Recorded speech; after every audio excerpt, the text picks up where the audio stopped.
甄姑娘，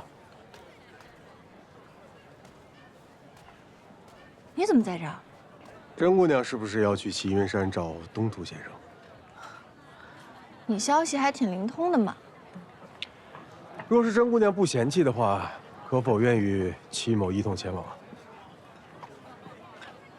是这样，齐云山呢，山高路远，这一人前行估计多有不便，二人前往，相互有个照应。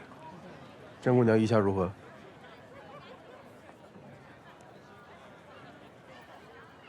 走吧。跑快一点，下！弟弟，我走累了，想骑大马啊。弟弟，再快一点！小奈，你抓紧喽！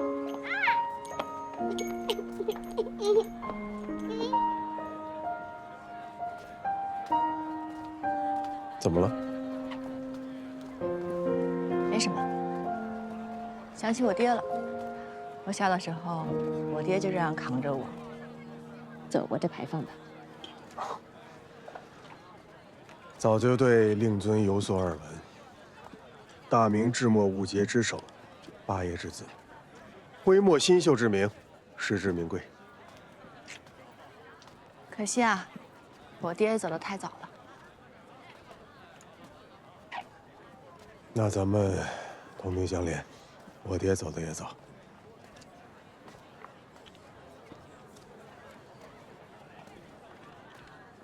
你说当年，你爹也像你一样，越是不可能的事情，越要挑战一番。那当年你爹也像你这般乐于助人吗？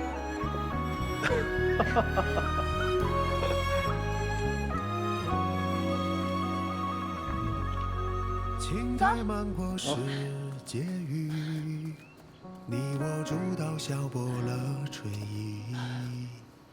窗棂悬着去年枝，茶几在袖口开出千里。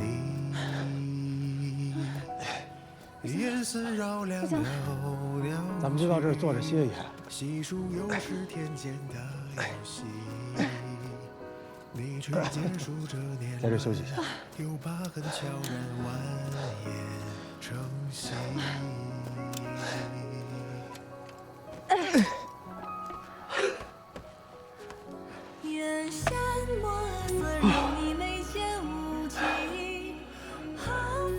刚才你在前面，你手是不是划伤了？没事儿。要是有胭脂墨就好了。什么墨？胭脂墨。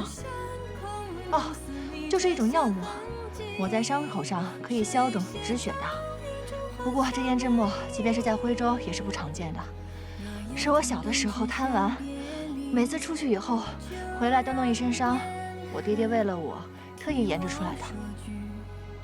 不过这最后一块胭脂墨也被我送人了。送谁了？一个小男孩，是有一年的中秋节，我碰到那个小男孩的。他当时被一个人欺负，我上去帮了他。后来他就跟着我一起去摸秋，还受伤了。然后我就把他带回了我家，用胭脂墨给他治伤，最后还把胭脂墨送给了他。一个小男孩被人欺负了，你救了他。嗯，他够怂的。不过话又说回来，刚认识的男孩就带回家中，合适吗？你这说的什么话？他那个时候才这么一点儿，他又不会伤害我。再说了，我在那个时候就已经把他当成我的朋友了。朋友？嗯，朋友。你都不知道他长得有多可爱。我当时见到他的时候，他的个头比我矮一截儿，整个脸是圆圆的，眼睛也是圆圆的，还梳了2个小揪揪，别提有多可爱了。要是你见到他，肯定也会喜欢的。嗯，也许。不过，很快他爹就把他接回家了。再后来，他们家就出了事，我就再也没有见过他了，也不知道他现在人在哪里，过得怎么样。或许他人已经不在了吧。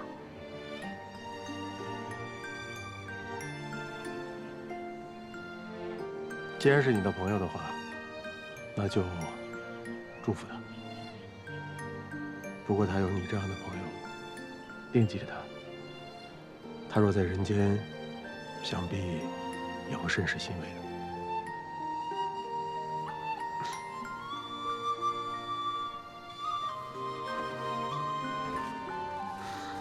走了半天，饿了吧？哎，给石头果，吃饱了也能暖和一些。你一个外乡人，怎么知道我们本地人出行会带石头果作为干粮的？我这叫做入乡随俗。其实我爹之前在徽州做生意，深爱徽州美食，家中的厨子也是从徽州带回去的。这师傅呢，就总做石头果，所以也给我经常讲石头果的风俗。你果然是大户人家的少爷啊，连厨子专门都请的是徽州厨子。那你其他家人呢？如今他们还在家乡吗？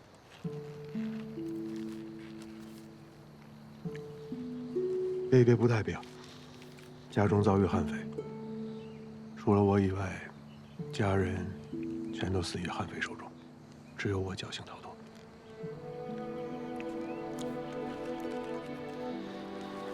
对不住啊，我不知道你的身世如此坎坷。这些都是过去式了。不过话说回来，以前呢，我的确算是大户人家的少爷，但是现在，就只能靠自己的双手，打拼出一番产业来。靠自己的双手，那才是真本事。时候不早了，咱们继续赶路吧，山里也冷了。好，走。走。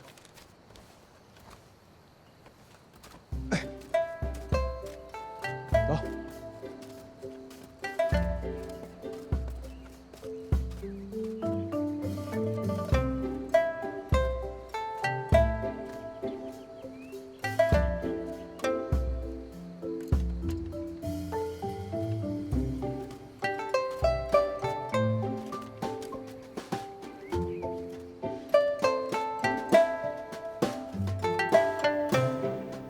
两位请进。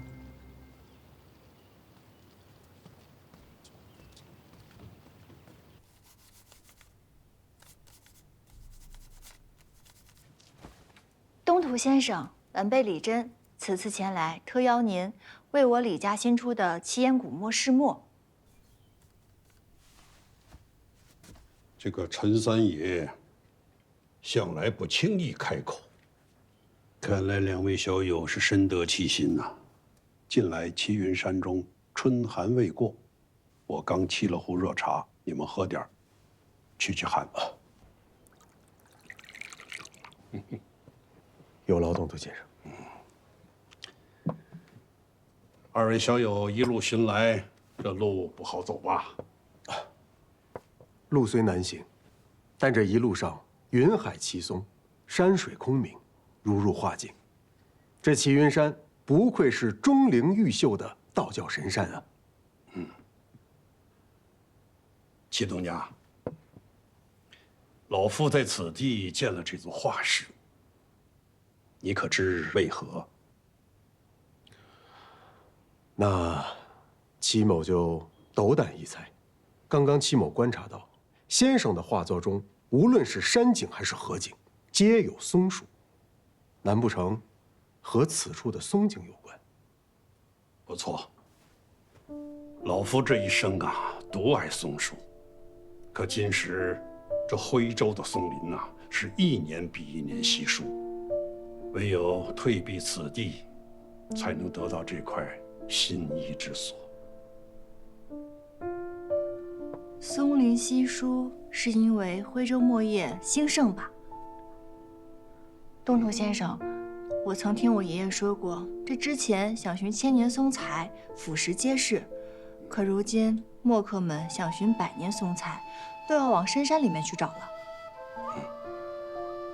青挺挺的松树，把它砍了，做成了一块墨，交到我这种人手里，去画那些个消失的松景，真是可笑，可叹，可悲啊！松是徽州之魂，也是墨叶之基。若是无人栽松，后人便无松可用，无松可赏。东土先生，我以茶代酒，向您保证，日后我必定会年年种松，为徽州，为墨叶，为东土先生，也是为后人。那就加7亩一个，追随甄姑娘，为徽州的墨叶和徽州的松林献一份力。好，既然你们有此诚心，那老夫何时下山，就拜托2位小友了。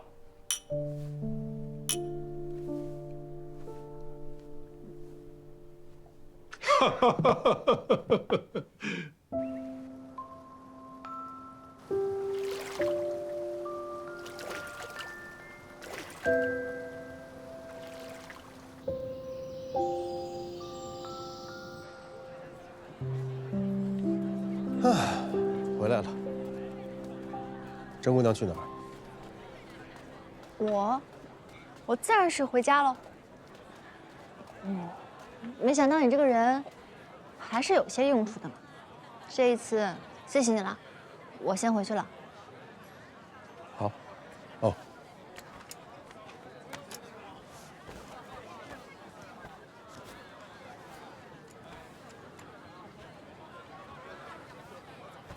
你的包袱。我走了。告辞。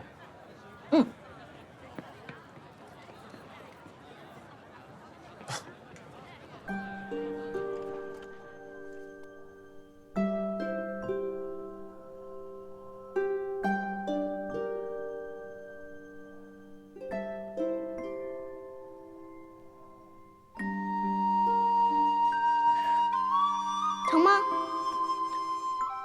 不疼，一点也不疼。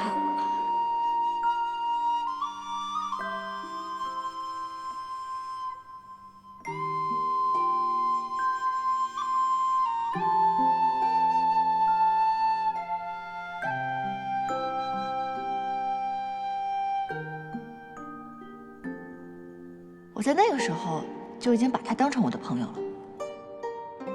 朋友？也不知道他现在人在哪里，过得怎么样。或许他人已经不在了吧。